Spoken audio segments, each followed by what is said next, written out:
On Wednesday, 5th August 1767, the borders town of Hawick was hit by a severe flooding due to the confluence of two rivers, the Slitrig and the Teviot, and a violent thunderstorm. At around 2 o'clock that afternoon, the thunderstorm began, lasting an hour. The rain lashed down, the thunder rumbled noisily, and lightning filled the sky. By 4 o'clock, the Slitrig, known at the time as the Slitridge or Slitterick, had become swollen, rising around 22 feet more than usual, and huge old trees were being ripped away from the land by the rising torrent.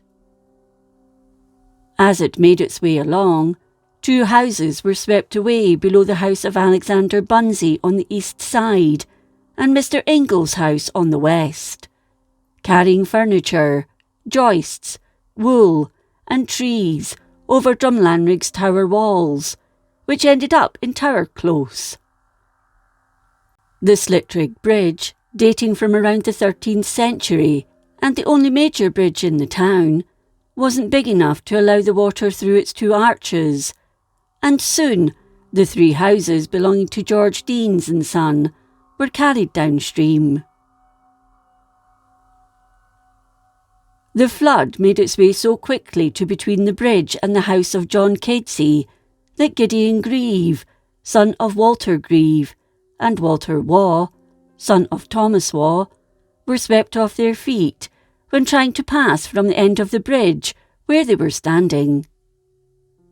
They'd been trying to escape to Silver Street by rope when the eastern arch was swept away. 12 others who'd been with them witnessed the event, but there was nothing they could do. The bystanders only survived thanks to their quick thinking, having procured a leather which was tied to the west gable of John Case's house, which had been abandoned by the family, and set out opposite the bridge. Using this, they managed to get to a window in the property and to safety. The parapets of the bridge from the eastern top and the entry on both sides were washed away. Around 6 o'clock, and flowing eastwards, the torrent carried off the Duke of Buccleuch's corn mill, leaving no sign it was ever there. The basement house of the Milne Port, which was owned by Joseph Scott, a Wright, and the Cross Keys newly built stables were also washed away, along with the parish school. Some houses were so filled by water, the only way to escape was via the roof. The street between John Case's house and Joseph Ekron's farmstead and outbuildings were stripped of its foundations, and goods in his shop and furniture, not only from his house, but the homes of his tenants, were also swept away. 6 people tried to salvage some of Ekron's furniture, but 4 were swept downstream to a sandy bed, and only saved by the endeavours of some brave locals. In another incident, John Oliver and Thomas Waugh, a shoemaker, reached the top of a kiln, but finding themselves in danger, called for ropes, which were thrown to them, and this saved their lives. Below Graham's Close and Bailey James Scott's house, Cuddyfoot, at the lower end of Howgate Street, the water formed a mini loch, 25 feet square and 10 feet deep. The flood rose in the east at the back dam gate as far as Dr. Wilson's Close Head, filling up all the closes, shops and basement houses on both sides of the street, as far as the cross. Many people had to make their way to the upper floors and were rescued from windows and lifted to safety by some strongly built, stout men who were determined to help their neighbours, while endangering their own lives. Further up the town, 3 houses were covered in water, and all that could be seen were the chimney pots.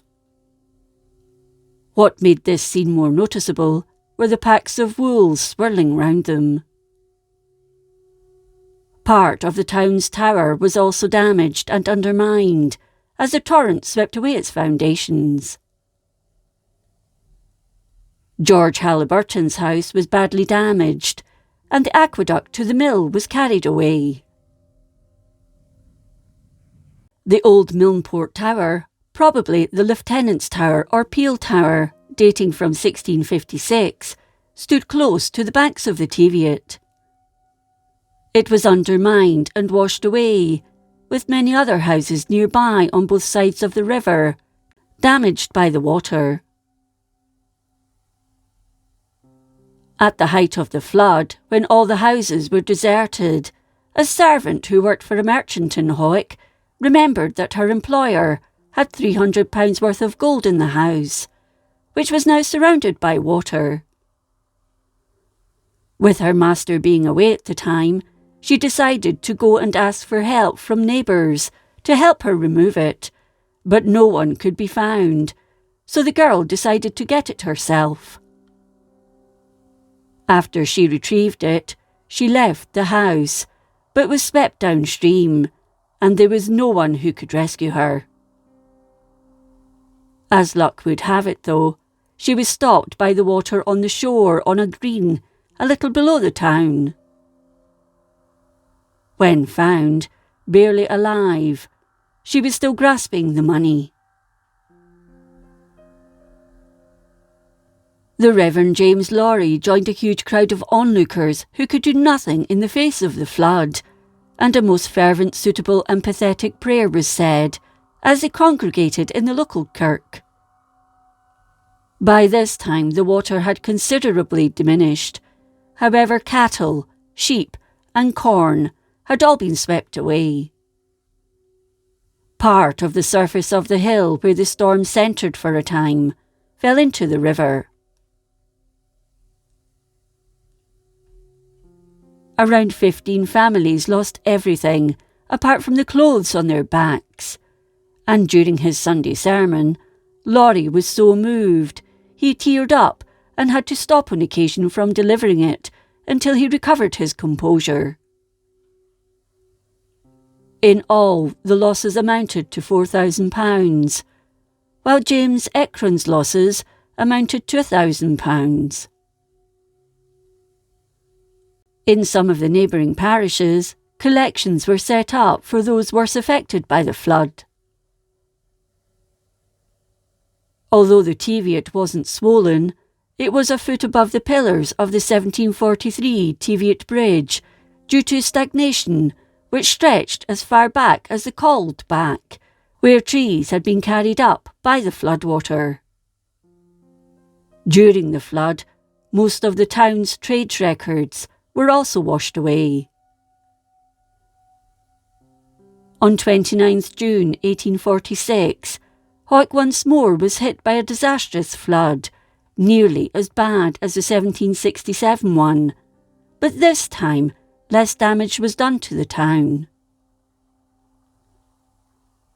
It has been hit numerous times in the 20th and 21st centuries with flooding, but a new flood prevention scheme is hoped to prevent a major catastrophe in future.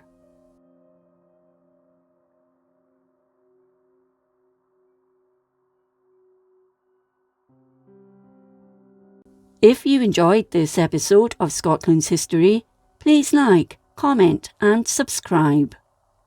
Until next time, thank you for watching.